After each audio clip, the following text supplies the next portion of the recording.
শুভ সন্ধ্যা সবাইকে। আমার ফেসবুক পেজে আপনাদের সবাইকে স্বাগত। আমি ভালো আছি। আপনারা কেমন আছেন? কমেন্ট বক্সে জানাবেন। আর ১ম এই দেখতে পেলেন আমাকে আমার মা আশীর্বাদ করছে। আর হ্যাঁ বন্ধুরা, এটা আমার জন্মদিনের ভিডিও ছিল। এটা ছিল ৭ই ফেব্রুয়ারি, মানে রোজ ডে যেদিন ছিল সেদিনকার উৎসব ছোট কথায়। তো যাই হোক, ছোট্টখাট্টোর মধ্যে একটা আয়োজন করেছিল আমার কাছের মানুষগুলো। আমার খুব ভালো লেগেছিল এবং দিনটা সত্যি একটু স্পেশাল হয়েছিল। মায়ের কাছেও অনেকদিন পর গিয়েছিলাম। নিজের গ্রামটাকে অনেকদিন পর পেয়েছিলাম, গ্রামের মানুষগুলোকে। মা একে একে পায়েস খাইয়ে দিচ্ছিল, আশীর্বাদ করছিল। তো সত্যি খুব ভালো লাগছিল। বিয়ের পর তো এগুলো সচরাচর পাই না, কিন্তু পেলাম, খুবই ভালো লাগলো। আর এই রাতের দিকে একটু ছোট্টখাট্টো মানে অনুষ্ঠান ছিল বলে আমি সবজিগুলো কেটে নিচ্ছিলাম। আর মেনুতে কী হবে তোমরা তো বুঝতেই পারছো, দেখবে অ্যা অ্যা দেখতে থাকো ভিডিওটা, তোমরা বুঝতে পারবে কী হতে চলেছে। কিন্তু তোমরা এগুলো দেখেই বুঝতে পারছো। যাই হোক, আমার বোন এই ভিডিওটা করেছে। তো ও অনেক কিছুই বলছিল আর আমাকে মানে সেই টাইমে খুব হাসিও পাচ্ছিল। তো আমি একটু হাসছিলামও কাঁদতে, কাঁদতে। তো ও যতক্ষণ পেরেছে ভিডিওটা করেছে। আর যেমন খুশিভাবে করেছে। তো খারাপ করেনি, আমিও দেখলাম পরে। তাই তোমাদের সাথে সেটা শেয়ারও করে ফেললাম। আর এই যে ও অনেক কিছুই বলছিল। তো একটা, একটা করে সবজি কাটা হচ্ছে আর বলছে আমাদের গাজর কাটা হলো। তো আমাদের বিনস কাটা হলো। এরকম করে ও তো অনেক ছোট, এই ৫.৫ এরকম বয়স হবে। ওইজন্য আর কি মানে ফোন দেখে একটু পেকে গেছে, এটাই এক কথায় বলে। কিন্তু আমাকে প্রচণ্ড ভালোবাসে ও। আর যাই হোক, এর বেশি কিছু না বলে তোমরা দেখতেই পাচ্ছ ভিডিওটা খারাপও করেনি। একে, একে পেঁয়াজ, রসুন, আদা, ক্যাপসিকাম, বিনস, গাজর এগুলো সব আমরা কেটে নিচ্ছিলাম। সাথে টমেটো, মটরশুঁটি সেগুলো আ এগুলো আমি নিজেই কেটেছিলাম। কারণ মা একটু রান্নার দায়িত্বে ছিল। সবাই কিছু না কিছু দায়িত্বেতে ছিল। তার জন্য আমি দেখলাম এটা মাকে চাপ দেওয়াটাও উচিত নয়। আমি যেহেতু রয়েছি তো করে দিতে অসুবিধা কী আছে? তো তাই আমি একটু করে নিয়েছিলাম। আর ও আমাকে নিয়ে কী করবে ও নিজেও বুঝতে পারছিল না। তাই যেভাবে পেরেছে ভিডিওটা করেছে। তো আমি মাঝে, মাঝে শেষের দিকটা দেখে একটু হাসিও পাচ্ছে।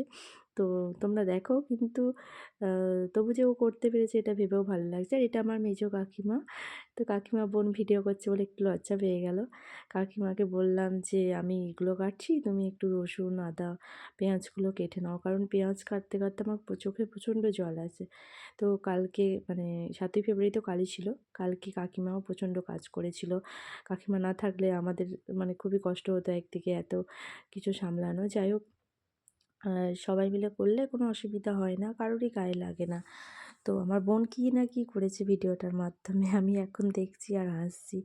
আর কি জানো তো বন্ধুরা, আজ আমি চলে এলাম তো মনটা একটু খারাপও লাগছে ওদের জন্য। আর সবসময় তো ওরা আমার কাছেই থাকে। আর মেয়েদের বিয়ের পর তো জীবনটাই অন্যরকম। তো এগুলো তো সবাইকেই মেনে নিতে হয়েছে, আমাকেও মেনে নিতে হচ্ছে। ভবিষ্যতে হয়তো এতটা মন খারাপ হবে না সবার জন্য। তবুও যতটা নিজেকে ঠিকভাবে রেখে আমার শ্বশুরবাড়ির সবার সাথে একসাথে মিলেমিশে হেসে খেলে কাটিয়ে দিতে পারি, এটাই তো জীবন বলো। তবু মনটা জানো তো বোঝে না একদম। মাঝে, মাঝে খুবই কষ্ট লাগছে। মা, বাবা, ভাই, বোনেরা, কাকিমায়েরা, কাকারা আমি যখন যাই তখন নিজেদের বাড়িতে কম থাকি বলতে গেলে। মানে আমার ২ টো কাকা আছে, তাদের বাড়িতেই বেশি যাই।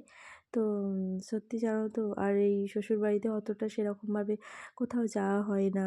চুপচাপভাবেই বেশি থাকা হয়। তো ওগুলো খুব মিস করি যখন এখানে চলে আসি। আদারওয়াইজ ঠিক আছে। যাই হোক, ওটা আমার দিনকরা মামার ছেলে। তো ও দেখছিল। আর এই দেখো, আমার বরমশাই কিন্তু চিকেন রান্না করতে অলরেডি শুরু করে দিয়েছিল। ও আসার পরেই ও নিজে এটা করেছে আর আমি সবাইকে একটু ভিডিও করে নিয়েছি। এটা আমার কাকিমা, এটা আমার ঠাকুমা, আর ওই যে আমার বাবা দাঁড়িয়ে আছে। আর এদিকে ভাই বোনেরা আছে। আমি কিন্তু হালকাভাবে জাস্ট একবার মানে ভিডিওটা করেছি এবং ওইভাবেই দেখিয়ে নিয়েছি। তো মাংস রান্নার জন্য সর্বপ্রথম ও পেঁয়াজটা ভেজে নিচ্ছিল। তো আমি একটা ছবি তুলেছিলাম। তারপরেই কিন্তু আমরা চলে গিয়েছিলাম বোনেরা মিলে একটু ভিডিও এবং রিলস বানাতে। কারণ এগুলো তো চলে গেলে আমি তখন একাই করব। তো ওদেরকে পেলাম, তাই ভাবলাম যে একটু ভিডিও একটুখানি করে নিই ওদের সাথে। আবার কবে আসবো এখন। তো তার জন্য ও করে এটা আমার মানে ছোট বোন, আর এটা আমার মানে মেজো বোন এক কথায়। আর আমি হলাম সব্বার বড়। তো আমরা কাকা জ্যাঠার ভাই বোন, কিন্তু আমরা মনে হয় না। আর এটা আমার ছোট কাকার ছেলে। তো আমরা সবাই সত্যি খুব মিলেমিশে থাকতে ভালোবাসি। আর ও একটু আমার মতো ফোন-টোন একটু বেশি ভালোবাসে আরকি, তাই একটু হাই করে নিল। আর কাকার ছেলেটা অতটা থাকতে পছন্দ করে না। মানে পছন্দ মানে কি, ওর লজ্জা লাগে। ওইজন্য আসে না। আর বাবা শেষে বলছিল কি যে, "আমি একটু ফিনিশিংটা দিয়ে দিই, আমার একটু ভিডিও করে নে।" তো খুন্তিটাও ভালোভাবে ধরতে পারিনি। আমি বলছি, "এভাবে ধরো।" দেখো বন্ধুরা কেমনভাবে আমার বাবা খুন্তিটা ধরেছে। আমার তো খুবই হাসি পাচ্ছিল। তো কড়াই না উল্টে গেলে হয়। যাই হোক, শেষে আবার মা বলল যে, "তুমি ছেড়ে দাও, পারবে না।" তারপরে ছেড়ে দিয়েছিল বাবা। তো এটা কিন্তু পুরোটাই আমার বর করেছে। তো সত্যি আ ভালো লেগেছে আমার প্রচণ্ড। আর দিনটা যে ওরা এইভাবে স্পেশাল করবে সত্যি আমি ভাবতে পারিনি। আর এই যে আমার বোন হাই করছে, এদিকে বাবা বলছে আমাকে একবার দেখিয়ে নে। বিয়ের পর যেন সত্যি সবার কাছে একটু আদরের বেশি হয়ে গেছি। আর এই যে আমার বর একদম সর্বশেষ ফিনিশিং দেওয়ার জন্য একটা আ জিনিস, সেটা আমি তোমাদেরকে বলব না। তোমরা যদি আমাদের বাড়ির রান্না দেখতে চাও বলো, আমি আ পুরোটা ভিডিও করে তোমাদেরকে দেবো। আর ওই যে আমার কাকার ছেলে ছিল, সে কিন্তু সবসময় ফোন নিয়ে মুখ ঢাকা দিচ্ছে, এই করছে। সৌম্য, ওকে যারা চেনে সবাই জানে। তো সত্যি সবাই খুব ভালো লাগছিল। দেখো বন্ধুরা, একদম কিন্তু এটা শেষের ফিনিশিং টাচ চলছিল। তো দেখতেই পাচ্ছ সমস্ত। আমার বর খারাপ খুব একটা রান্না করেনি, সবাই খেয়ে বলছিল। আর এই যে আমার বর বড় খুন্তি তোর হচ্ছিল না, ছোট খুন্তি নিয়েছিল। আসলে ও সমস্ত রান্নাটাই পারে, হয়তো আমি ওর থেকে একটু কম পারি। আর তারই মধ্যে আমার খুব কাছের এবং খুব ছোট্ট কিউট ভাইপো আমার, আমি ওর পিপি হচ্ছি। তো আসছিল ওরা, আমি এক নজরে দেখিয়ে দিয়েছি, ওর নাম রিপু। ও সত্যিই খুব মিষ্টি। আমার ওকে প্রচণ্ড ভালো লেগে গেছে, কারণ ও এতটাই কিউট, আমার সাথে এত পাকা পাকা কথা বলছিল না, আমার খুব ভালো লেগেছে ওকে। তো ওকে আমি একটুখানি বলেছিলাম আসার জন্য, ও এসেও ছিল ওর বাবার সাথে। দেখো, আমি কিন্তু ও এবং লিসা মানে আমার ছোটো বোনকে ওকে নিয়ে কেকটা হ্যাপি বার্থডে টু ইউ, প্রচণ্ডই ভালো লাগছে। Happy birthday Payel, happy birthday to you.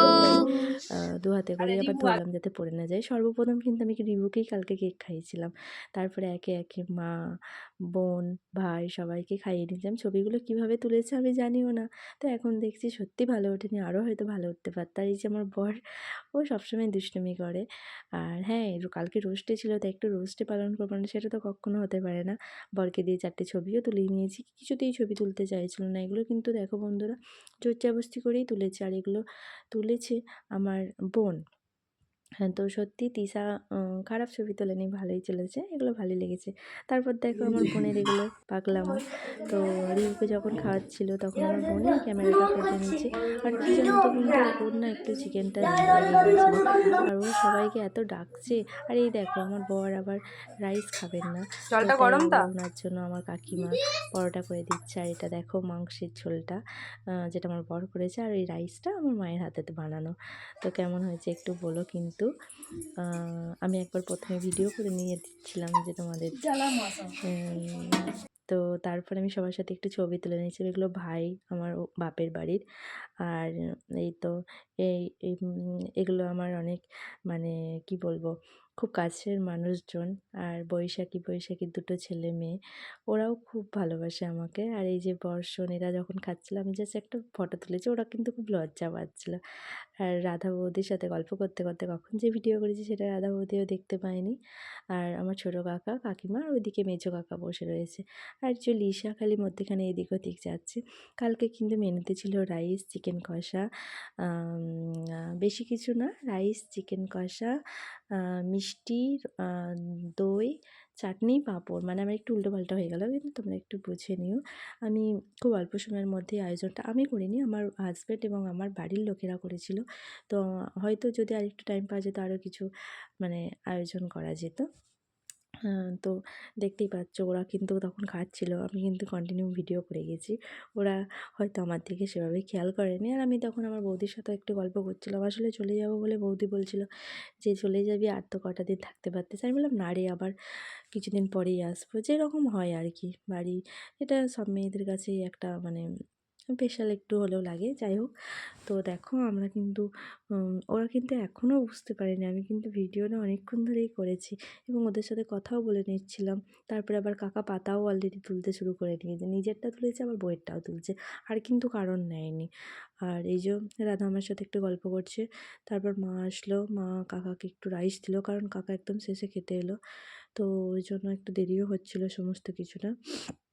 আর কাকিমা এই তো সবার পাতা ভাতা এবার নিয়ে চলে যাচ্ছি। তো যাই হোক, তোমাদের ভিডিওটা কেমন লাগছে আমাকে কিন্তু একটু বলো, কারণ আমি এই ভিডিওটা অনেকটাই লং করেছি, জানি না তোমরা শেষ পর্যন্ত দেখবে কি না, কিন্তু আমাকে একটু বলো। আর ওইটা আমার মেজো কাকিমা, ও মানে সত্যি অনেক কাজ করেছে, ছোটো কাকিমাও করতে পারতো, ছোটো কাকিমা একটু ব্যস্ত ছিল বলে পারেনি। আর এই ভিডিওগুলো কিন্তু আমার বোনই করেছে, কখন করেছে আমি কী করেছি আমি কিছুই জানি না। আমি এই যে আমার ঠাকুমা, উনিও খেতে বসে পড়েছিলেন। তো দেখো বন্ধুরা, তো ভিডিওটা আমার ছোটো বোন করেছে, আর কী সব করেছে আমি নিজেও জানি না, সবাইকে একবার করে দেখিয়েছি। এই যে পায়েল দিদি আমার মুখটা তো একদম সামনে থেকে নিয়ে এসে দেখিয়েছিল। আর মা কালকে সত্যি খুব কষ্ট পেয়েছিলো। আজ এই দেখো, আমার বোন কিন্তু অনেক কিছু বলেও দিল। আর কালকে সত্যি দিনটা খুবই স্পেশাল একটু লেগেছিলো। তো বোন কিন্তু সবার সাথে ভিডিও তুলে নিয়েছে, এর মাঝে আমি কিন্তু সেগুলো বুঝতে পারিনি। আর মাঝে মাঝে দেখো কী সব বলছে, হাই হ্যালো বন্ধুরা, কেমন আছে এইসব করে যাচ্ছে, এগুলো আর কি আমাদের দেখে ভিডিও এখন আমাদের সব দেখেছে, আমি সব বলতে শিখেছি। তো এখন যাই দিদি হোক, দিদিরই জন্মদিন আজকে। আমি আর কি ওরকম এখন করি, বড় আমি কিছু এখন বলিও না, কারণ আমি মানে মাম্মাম কারোর আমি করতেও পারি না। আর এই দেখো ও নিজের মনে কী সব ছবি একাকে ফটো কী আমার সব না তুলেছে। তো আমি এখন জেঠু দেখে একটু জেঠু হাসি পাচ্ছি। আমাদের আজকে তোমাদের দিদিরই নিশ্চয়ই পাবে। জন্মদিন। তো কী সব বলেছে ও নিজেই জানে, পাগল মেয়ে একটা। তো পাগলের থেকেও ভালো, কি জানি কী সব করেছে, এদিক ওদিক